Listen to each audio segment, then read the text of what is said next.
Hi గారు, welcome to our channel. ప్రస్తుతం మనతో పాటు దాము బాలాజీ గారు, సీనియర్ జర్నలిస్ట్, వారితో ఒకసారి మాట్లాడదాం. సార్ నమస్కారం సార్. నమస్తే.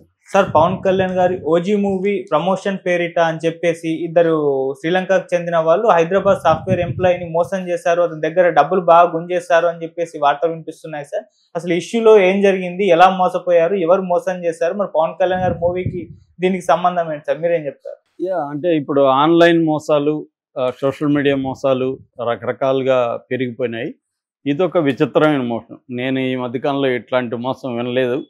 ఇదొక విచిత్రంగా ఉంది. దీన్ని గురించి ఇంకా నాకు చాలా డౌట్లు అయితే ఉన్నాయి. బట్ ఇప్పటి వరకు అందుతున్న సమాచారం మేరకు ఏంటంటే ఉద్యోగి పేరు కూడా ఇవ్వట్లేదు, పాపం సిగ్గుపడుతున్నట్టు ఉన్నాడు అతను. సో ఒక ప్రైవేటు ఉద్యోగి, ప్రైవేట్ కంపెనీలో పనిచేసే ఉద్యోగికి క్యాసినోలో వెళ్ళి అక్కడ గ్యాంబ్లింగ్ ఆడే అలవాటు ఉంది. గోవాకి వెళ్ళి చాలామంది మన తెలుగు వాళ్ళు, ఆ మధ్య కూడా ఒక ఫ్రెండ్ చెప్తున్నాడు, ఎక్కడ చూసినా అక్కడ క్యాసినోలో తెలుగు వాళ్ళే ఉన్నారు సార్ మొత్తం అని. సో మనోళ్ళు బాగా వెళ్తున్నట్టుగా ఉన్నారు గోవాకి, క్యాసినోలకి. అది క్యాసినో అనేది కూడా ఒక అడిక్షన్, గ్యాంబ్లింగ్ అనేది అడిక్షన్ మనకు తెలుసు. పైగా అక్కడ డ్రగ్స్ కూడా బాగానే దొరుకుతాయి. కొంత అమ్మాయిల వ్యవహారం ఉండే వాళ్ళకి అమ్మాయిలు కూడా దొరుకుతారు. సో మందు ఇంకా చెప్పాల్సిన అవసరం లేదు. వీటన్నిటి రీత్యా అక్కడ గోవాలో ఉంటుంది. అయితే ఈ మధ్య కూడా ఒక తెలుగు అతన్ని చంపేశారు అక్కడ హోటల్లో. క్రైమ్ పెరిగింది. అందువల్ల కూడా గోవాలో టూరిజం కూడా బాగా దెబ్బతినింది లేటెస్ట్గా. బట్ ఇదేంటంటే ఈ ప్రైవేటు సంస్థ ఉద్యోగి గోవాలో క్యాసినో ఆడుతున్నప్పుడు అతనికి శ్రీలంక నుంచి ఇద్దరు పరిచయం అయ్యారు. ఒక అతని పేరు ఉదయరాజ్, ఇంకొక అతని పేరు వివేక్. వీళ్ళిద్దరూ పరిచయం అయ్యి ఇతనితో కలిసి మందు కొట్టడం, వాళ్ళే కొంత ఖర్చు పెట్టడం, ఇవన్నీ చేశారు.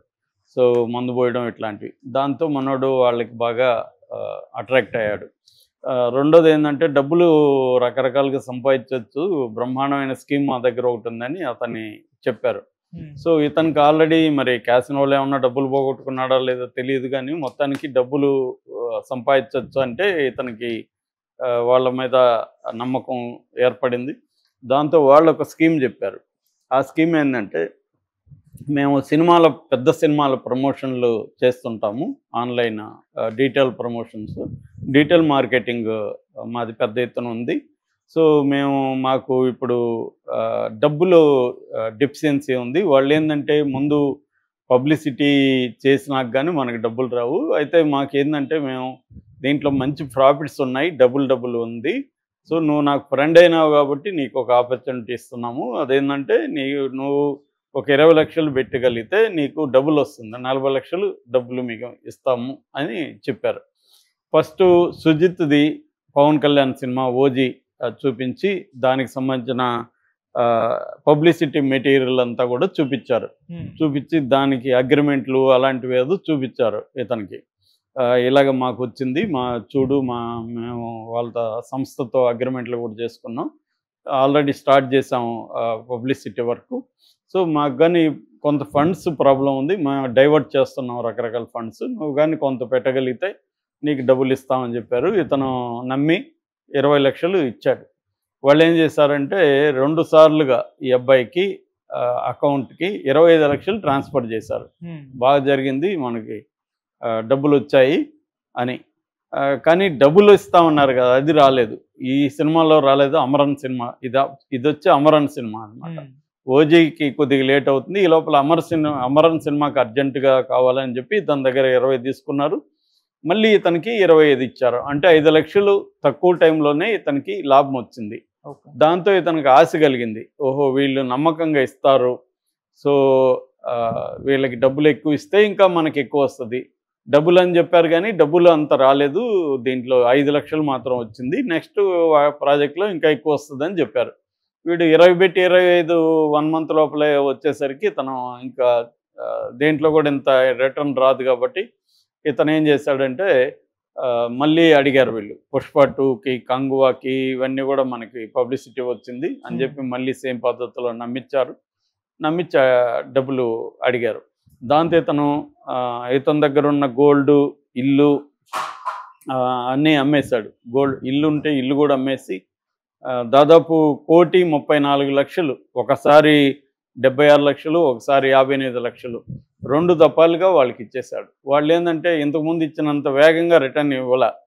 అది పెట్టండి, ఇది కావాలని మొత్తానికి అతన్ని ప్రెజర్ చేసి పెట్టించేశారు. 76 లక్షలు ఒకసారి, 55 లక్షలు, మొత్తం 1,34,00,000 అతను వీళ్ళకి ఇచ్చాడు.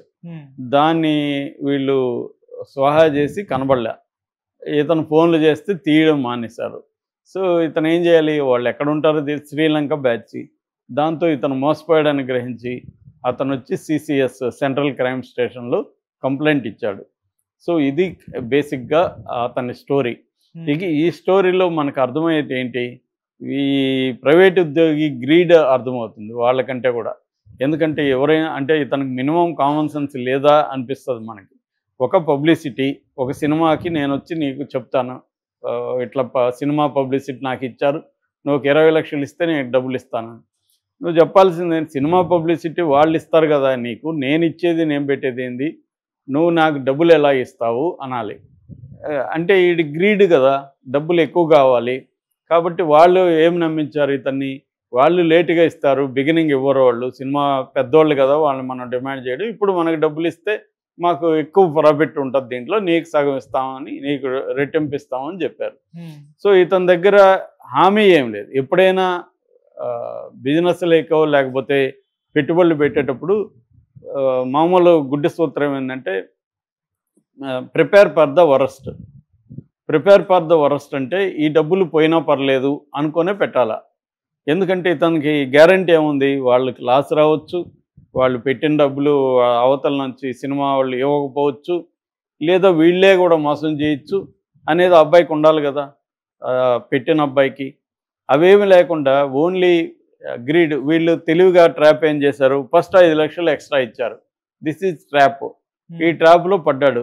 మళ్ళీ కూడా ఈ అబ్బాయికి 5 వస్తే మనకి 20కే 5 వస్తే 40కి 10 వస్తాయి కదా, ఇలా ఆలోచించుంటాడు మనోడు. సో గ్రీడ్, ఫియర్, ఈ రెండు స్టాక్ మార్కెట్లో కానీ, ఈ కానింగ్ గేమ్ అంటారు, ఈ మోసపూరిత గేమ్స్లో కానీ, ఈ రెండు మనిషికి ఉంటేనే ఆ రెండోటి వల్లనే మనుషులు లాస్లోకి వెళ్ళిపోతారు. ఎక్కువగా గ్రీడ్ ఉంటుంది. స్టాక్ మార్కెట్లో ఫియర్ కూడా పనిచేస్తుంది. అంటే ఇప్పుడు ఫియర్ పనిచేస్తుంది, ఫియర్ ఫ్యాక్టర్.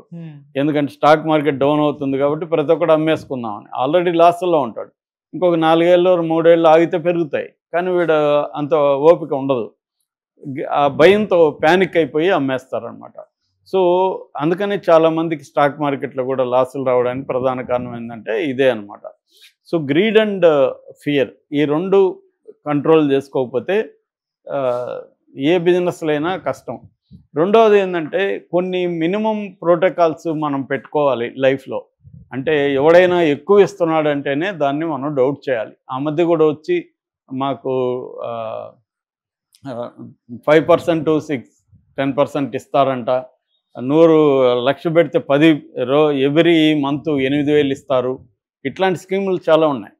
సో అవి మనకు కూడా చెప్తారు నమ్మి, వచ్చిందని కూడా చెప్తారు. వస్తుంది. ఇప్పుడు నేను 1 లక్ష నీకు ఇచ్చాను, నువ్వు దాంట్లో 4 నెలలు ఇచ్చావు అనుకో, 4 నెలలు ఎంత అయింది, 32,000, 4 నెలలు నాకు ఇస్తావు, 32,000 వస్తే నీకు ఇంకా 68,000 మిగులుతుంది కదా. 4 నెలలు ఇస్తావు కాబట్టి నేను 10 మందికి చెప్తాను, 4 వరుసగా ఇస్తున్నారబ్బా నీట్గా, వాళ్ళు కూడా పెడతారు. సో ఇవన్నీ అయినాక 4 నెలలు 5 నెలలు నువ్వు నాకు బై చెప్తావు, గుడ్ బై చెప్తావు.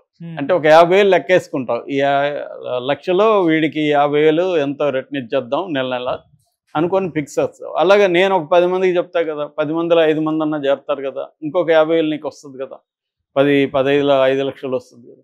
ఇది స్కీమ్ అనమాట. ఇదంతా కూడా ఏంటంటే గ్రీడు. ఎందుకు, ఎలా ఇస్తాడు వాడు, మనం ₹1,00,000 ఇస్తే నెలకి 8,000 ఎలా ఇస్తాడు అన్న ఒక థింకింగ్ కూడా వీళ్ళకుండదు. దానికి వాడేదో కన్విన్సింగ్ ఏదో చెప్తాడు, నేను ఇట్లాగే వీడు చెప్పినట్టుగా వాడు కూడా చెప్తాడు, నాకు ఎక్స్పర్టైజ్ ఉంది స్టాక్ మార్కెట్లో, నేను ఇలా పెడితే నాకు ₹1,00,000 పెడితే నాకు 2 లక్షలు వస్తుంది, పొజిషన్ ట్రేడింగో స్వింగ్ ట్రేడింగ్ ఏదో పేర్లు చెప్తాడు. ఇది వీళ్ళకి తెలియదు దాంట్లో వస్తుందా రాదా అని. సో వాడు కొంత లగ్జరీగా కారు కొన్నాను, ఇవన్నీ కూడా దీంట్లో కొన్నానని కూడా చూపిస్తుంటాడు. ఇలాగ కొన్ని మనుషుల్ని ఎలా మాయ చేయొచ్చు అన్న దాంట్లో వాళ్ళు ఉంటారు. వీళ్ళు రెడీగా ఉంటారు. చాలామంది ఏమో గ్రీడు, కొంతమందికి ఏమో అవసరాలు ఉంటాయి. ముఖ్యంగా ఉమెన్ ఎక్కువ మోసపోతున్నారు ఈ యాంగిల్లో. వీళ్ళు ఏంటంటే కొంత ఎక్స్ట్రా మనీ మనం సంపాదించుకోవాలి, పిల్లల ఎడ్యుకేషను, ప్రెజర్స్ ఎక్కువ ఉంటాయి. రెండోది లగ్జరీస్ కూడా అలవాటు అవుతారు. సో వీటన్నిటికీ డబ్బులు మామూలు శాలరీస్లోంచి రాదు. అందువల్ల వీళ్ళు ఏం చేస్తారంటే ఎక్కువ రిటర్న్స్ వచ్చేవి ఆలోచిస్తారు. మనోడికి ఆల్రెడీ క్యాసినో పిచ్చి ఉందంటేనే అర్థమవుతుంది తన పరిస్థితి. సో